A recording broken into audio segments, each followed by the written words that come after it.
అందరికీ నమస్తే అండి. డైవర్ట్ చేయాలంటే మా జగన్మోహన్ రెడ్డి తర్వాతే.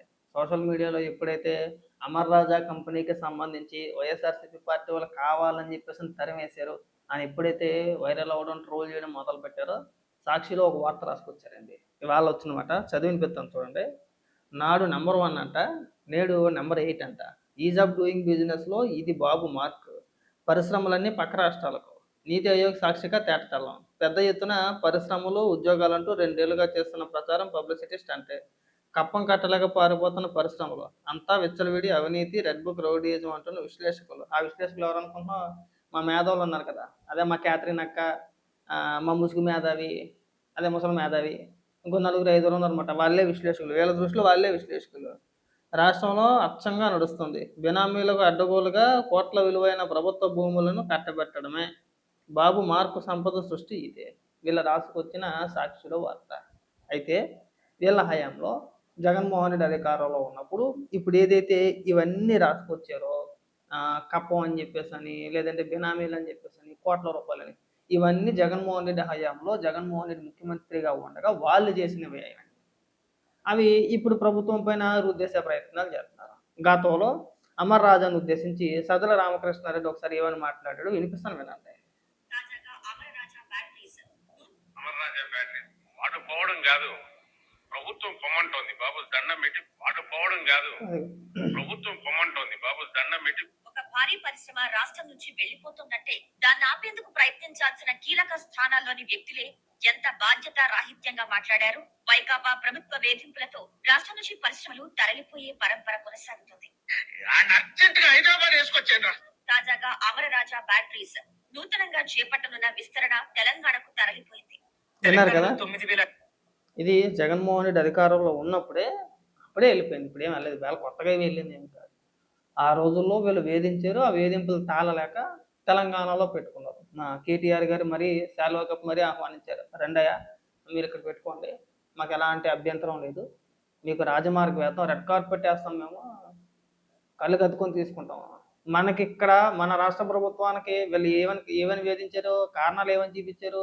పర్యావరణం, వాతావరణం, కాలుష్యం, ప్రజల ప్రాణాలు, ఇవన్నీ చూపించారు షాకుల కింద. ఇవన్నీ సాకులండి. ఇవన్నీ కూడా ఈ కంపెనీ నుంచి వాటర్ కలుషితం అవుతుంది, పర్యావరణం పాడైపోతుంది, వాతావరణం పాడైపోతుంది, ప్రజల ఆరోగ్యం దెబ్బతింటుందని చెప్పేసని వీళ్ళన్నీ చెప్పిన కారణాలు అన్నమాట. మరి ఇవే కారణాలు పక్క రాష్ట్ర ప్రభుత్వానికి వర్తించవా? ఆ ప్రభుత్వం కూడా ఆలోచించాలి కదా. ఆలోచించుకుంటానే ఇచ్చేస్తారా? మరి వాళ్ళకి లేని సమస్య మనకెందుకు వచ్చింది? కొన్ని రాష్ట్రంలో ఇలాంటి బ్యాటరీ కంపెనీలు ఇంకెక్కడా లేవా అంటే ఉన్నాయి. వాటిని ఏం వేధించలేదు కదా. మరి పర్టికులర్‌గా ఈ గల్లా జయదేవ్ గారికి సంబంధించిన ఈ అమర్ రాజాకి సంబంధించిన పరిశ్రమకే ఎందుకు వచ్చింది? దానికి సమాధానం చెప్పాలి కదా. దానికి సమాధానం చెప్పకుండా అడ్డగోలుగా మళ్ళీ ఇక్కడ వార్తలు రాసేసి ఈజ్ ఆఫ్ డూయింగ్‌లో జగన్మోహన్ రెడ్డి హయాంలో నంబర్ 1 అండి. పరిశ్రమలు పరిగెత్తుకొచ్చేసినాయండి, గాల్లో వచ్చేసినాయండి, టకా టకా టకమని పెట్టేశారండి. ఏకంగా లక్షల కోట్ల రూపాయలు పెట్టుబడులు ఏ పరిశ్రమలో వచ్చినాయి? జగన్మోహన్ రెడ్డి ముఖ్యమంత్రిగా ఉండగా ఆంధ్రప్రదేశ్‌కి మీరు తీసుకొచ్చిన పరిశ్రమలు ఎన్ని? లిస్ట్ చెప్పండి. పై మాటలొద్దు, కలబొల్లి మాటలొద్దు. ఎప్పుడో ఎప్పుడో వచ్చిందనో ఇంకోటనో ఎవరికి గుర్తుకు లేని పేర్లు చెప్పొద్దు. జీవోలతో సహా చెప్పండి. 19 నుంచి 24 వరకు ఇగో పలానా పరిశ్రమలు తీసుకొచ్చాం, ఇవి మా హయాంలో తీసుకొచ్చిన పరిశ్రమలు, పెట్టుబడుల విలువ ఎంత, ఇన్ని లక్షల కోట్ల రూపాయలు. తద్వారాగా రాష్ట్రంలో ఉన్న నిరుద్యోగ యువతకి ఇదిగో ఇన్ని లక్షల మందికి ఉపాధి దొరికింది, ఉద్యోగం సంపాదించుకున్నారు, ఉద్యోగాలు వచ్చినాయి, ఇన్ని కుటుంబాలు బాగుపడ్డాయి. ఒక 10 నిమిషాలు ఆ గుడివాడ అమర్నాథ్ చేత ప్రెస్ మీట్ పెట్టి మాట్లాడుకుంటారు, సరిపోద్ది. ఏమవుతుంది? 5 నిమిషాలు మాట్లాడలేరు. పట్టుమని పరిశ్రమల గురించి మాట్లాడండి అంటే గుక్క తిప్పుకోకుండా 5 నిమిషాలు మాట్లాడాలి. చెప్పమని వచ్చి జగన్మోహన్ రెడ్డి చెప్తాడా, లేకపోతే గుడివాడ అమర్నాథ్ చెప్తాడా, ఎవరు చెప్తాడు చెప్పమని వచ్చి. మీరు తరివేసిన లిస్టు చూస్తే బోల్డ్ ఉంటుంది. 1, 2 కాదు, అనేక పరిశ్రమలు మీ వేధింపులు తాళలేక పారిపోయారు. ఐటీ కంపెనీ అనేది విశాఖపట్నాన్ని మొత్తం ఖాళీ చేసేసింది మీ దెబ్బకి. పైగా ఎవరు వచ్చేమని మాట్లాడతారండి? వీళ్ళ హయాంలో పరిశ్రమలు అంటే తెగ తీసుకొచ్చేసారు. ఎక్కడ? ఏ పరిశ్రమలో? చేపల కొట్ల. వీళ్ళు ఇంకా పరిశ్రమలు అంటే చేపల కొట్లు అనుకుంటున్నారేమో. ఫిష్ ఆంధ్ర అని చెప్పేసి అని బోర్డు పెట్టాడు కదా. రాష్ట్ర వ్యాప్తంగా 14,000 దుకాణాలు ఓపెన్ చేశాడు ఫిష్ ఆంధ్ర. ఇంకేమీ లేదంటే 14,000 కుటుంబాలు బాగుపడిపోతాయి. 14,000 కుటుంబాలు అంటే మాటలు కాదంటే కుటుంబంలో నలుగురు ఉంటారు. లేదంటే ఒక్కొక్క కుటుంబంలో 8 మంది ఉంటారు. ఉమ్మడి కుటుంబం అయితే ఇంకా ఎక్కువ మంది ఉంటారు. మాటలు కాదు 14,000 ఇంటూ 4 అంటే ఇంక మామూలుగా లేదండి. దాదాపు ఇంక తక్కువ లెక్కైతే అటు ఇటు చూసినా కానీ 1,00,000 మందికి ఏకంగా మేము ఉపాధి కల్పించేస్తున్నాం. ఈ కోడి లెక్కలు, ఎనిపీత లెక్కలమాట ఇవన్నీ. ఒక కుటుంబంలో ఒకరి చేత పెట్టించేస్తాం ఇంకేముంది అయిపోయింది ఇంకా చేపల కొట్టలు. చేపలు, పీతలు, పిత్త పురుగులు, బొంబిడాయిలు, చావిడాయిలు, కొరమీన్లు ఇవే కదా మా చేత అమ్మించింది. చికెన్ కొట్లు పెట్టుకోండి, మటన్ కొట్లు పెట్టుకోండి. సాయంత్రం వైన్ షాపుల దగ్గర చికెన్ పకోడీ, చేపల ఫ్రై, ఆ పల్లి బజ్జీ, టమాటా బజ్జీ ఇవే పెట్టుకున్నాను. ఇదే వ్యాపారం, ఇదే బిజినెస్ అంతా కూడా. ఇదే పరిశ్రమ అంటే ఇవే పరిశ్రమ.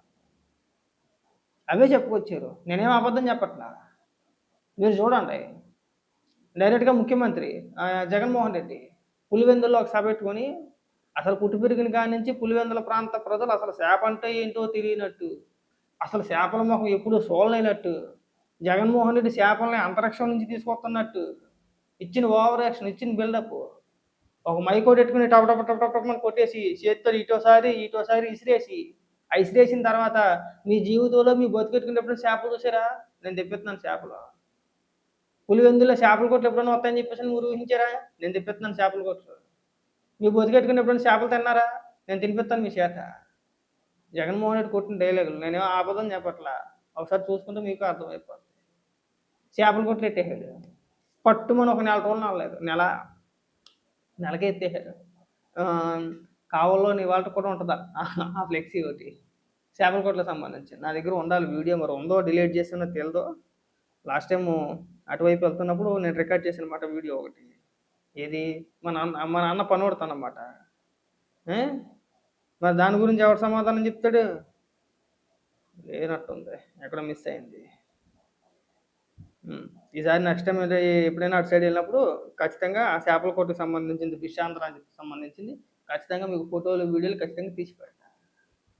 అమ్మించేశారు. అవే మీరు తీసుకొచ్చిన పరిశ్రమలో. ఎవడన్నా ఏదన్నా అంటే ఇదేంటయ్యా ఇదేం పరిశ్రమ అంటే, చేపలు తినకూడదా? మనకు పెద్ద సముద్ర మార్గం ఉంది. మనకి ఒక పక్క అంతా సముద్రమే కదా, సముద్రంలో బోల్డు చేపలు విచ్చలవిడిగా పడి ఉన్నాయి, ఖాళీగా అటు ఇటు తిరుగుతున్నాయి, పని ఏమి లేక. ఆ చేపలన్నీ వేసుకొచ్చేద్దాం ఇక మనం. ఖాళీగానే ఉన్నాయి కదా సముద్రంలో చేపలు, ఏముంది తీసుకొస్తాం అమ్మేస్తాం బోల్డ్ ఉపాధి అన్నారు. పిచ్చి జనాలు నిజమేనేమో అనుకున్నాం మేము. అయిపోయింది. ఆ గుడివాడ అమర్నాథుని మంత్రిని చేశారు. మంత్రిని చేయగానే అదొక దరిద్రం మనకి. ఆ దొంగలు పట్టుకొని తీసుకొచ్చి మంత్రిని చేశారు. ఇంకా గడికేంచేపు కోడి పెట్ట పుంజు పొదిగింది, గుడ్డెట్టింది, ఆమ్లెట్ వేసింది. ఇదే ఎప్పుడు మాట్లాడినా కోడితోనే పోల్చుకోడు. ఒక్కసారి అనుకున్నాను నేను దొంగలు పట్టుకోడే ఎట్లా పంపించి తీసుకొచ్చి మంత్రిని చేశారని చెప్పేసి మాట్లాడితే అదే మాట్లాడేవాడు. విశాఖపట్నంలో ఒక సమ్మిట్ పెట్టాడు. మనోడ హయాంలోనే అనుకుంటా, 13 లక్షల కోట్ల రూపాయలు పెట్టుబడులు అన్నారు. మధ్యాహ్నానికే కంచాలెట్టు కొట్టుకున్నారు. అది ఫ్లాప్, అది అయిపోయింది.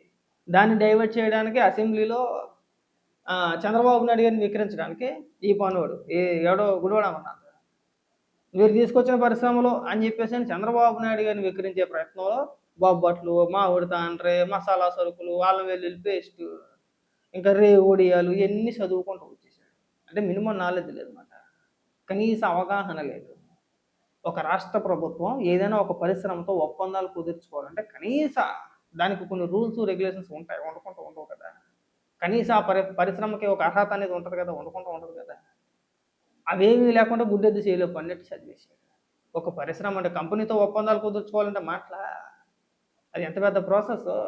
ఎన్ని వేల కోట్ల రూపాయలు పెట్టుబడి పెడుతున్నారు, వాళ్ళు తయారు చేసే ప్రోడక్ట్ ఏంటి, తద్వారా ప్రభుత్వానికి వచ్చే ఆదాయం ఎంత, ఆ పరిశ్రమ ద్వారాగా రాష్ట్రంలో ఉన్న నిరుద్యోగ యువతకి వచ్చే ఉద్యోగాలు ఎన్ని, దానివల్ల ప్రభుత్వానికి లాభమా నష్టమా? సరే, ప్రభుత్వ లాభ నష్టాలు పక్కన పెడితే రాష్ట్రంలో ఉన్న యువతకు ఉపాధి దొరకదా? ఇన్ని చూసుకున్న తర్వాత ఒక ప్రభుత్వం ఒక కంపెనీకి భూములు కేటాయించినా, ఒప్పందాలు కుదుర్చుకున్నా, ఇంకోటి చేసినా ఆ తర్వాత జరుగుతాయి. ఇది సింపుల్గా ఏదో మనం పెద్దకాల గుట్టును కూర్చొని చేపలట్టుకున్నట్టు వెళ్ళి గెలంతో చేపలాడతాం కదా, అదే మాదిరిగాను బొబ్బట్ల కంపెనీ అండి, మామిడి తాండ్రంటే, మసాలా సరుకులు అంటే, రేగోడియాలు అని చెప్పి అదేసాడు. మామూలుగా ట్రోల్ చేయాలి. వీళ్ళ మనల్ని పరిపాలించేదని చెప్పేసి విపరీతంగా ట్రోల్ చేశాడు. ఇంకా ఇలా చెప్పుకుంటా పోతే ఒక పూట వీళ్ళ చరిత్ర అంతా చెప్పుకుంటా పోతే ఒక పూట అక్కడికి. అలాంటి వీళ్ళు ఇవాళ చంద్రబాబు నాయుడు గారిని విమర్శిస్తున్నారు. పరిశ్రమలు తీసుకురావట్లేదు, తరిమేస్తున్నారని చెప్పేసి. గతంతో పోల్చుకుంటే పోల్చుకోవసరం లేదండి. దీనికేం పెద్ద విశ్లేషణ ఏం అవసరం లేదు. ఒకసారి నారా లోకేష్ గారి సోషల్ మీడియా పేజీలు ఏవైతే ఉన్నాయో, ఫేస్బుక్ కావచ్చు, ట్విట్టర్ కావచ్చు, ఒకసారి ఓపెన్ చేసి చూడండి. ఈ 2 ఏళ్ల కాలంలో ఆయన ఎన్ని పరిశ్రమలతో, అంటే పరిశ్రమలకు సంబంధించి ఎవరితో మాట్లాడాడు, ఏ పరిశ్రమలకు సంబంధించి ప్రతినిధులతో మాట్లాడాడు, ఏ పరిశ్రమలు రాష్ట్రంలో పెట్టుబడులు పెట్టడానికి ముందుకు వచ్చినాయి, ఏ పరిశ్రమలు తీసుకొచ్చారు, ఏ పరిశ్రమలకి శంకుస్థాపన చేశారు, లిస్ట్ మొత్తం ఉంటుంది. ఈ 2 ఏళ్ల కాలం పాటు ఒక్కసారి మనం చూసుకుంటే మనకు అర్థమైపోద్ది. అలాగే గతంలో జగన్మోహన్ రెడ్డి హయాంలో మంత్రిగా పనిచేసిన గుడివాడ అమర్నాథ్ కూడా ఒకసారి చెక్ చేసుకోండి. మనోడికి ఒక ఫేస్బుక్ పేజీ, ఒక ట్విట్టర్ ఖాతా 2 ఉన్నాయి మనోడికి. కంపేర్ చేసి చూస్తే అర్థమైపోద్ది ఎవరి హయాంలో పరిశ్రమలు వచ్చినాయి, ఎవరి హయాంలో పరిశ్రమలు పారిపోయి అనేది క్లియర్గా అర్థమైపోద్ది. ఎక్కడైనా సరే మేము జగన్మోహన్ రెడ్డి గారికి మళ్ళీ చెప్తున్నాం, మీరు ఇలాంటి పిచ్చ ప్రయోగాలు మానేస్తే బాగుంటుంది. మన చేతిలో సొంత పేపర్ ఉంది కదా అని చెప్పేసి అడ్డగోలుగా మాట్లాడుతున్నారు, అడ్డగోలుగా రాస్తున్నారు. మీరు వాడుతున్నారు. జనాలు అంత పిచ్చోళ్ళు కాదు. మేము చాలా సందర్భాల్లో చెప్పాం, టెక్నాలజీ మారిందండి. ప్రతి ఒక్కరి చేతుల్లో సెల్ ఫోన్స్ ఉన్నాయి. ఏది నిజమో ఏది అబద్ధమో మనకి ఏఐలు వచ్చేసినాయి. ఆ ఫోటో తీసుకెళ్ళి అందులో పడేసి ఏంటి దీని పరిస్థితి, ఇది నిజమా కాదని అడిగితే నిమిషాల వ్యవధిలో చెప్పేస్తుంది అది. ఎక్కడైనా మీరు ఇలాంటి రాజకీయాలు మానేయండి అని మీరు మానట్లేదు. మీరు ఇలాంటి రాజకీయాలు కొనసాగిస్తే మీకు 29 ఎన్నికల్లో మీకు ఆ 11 కూడా గుర్తుపెట్టుకోండి.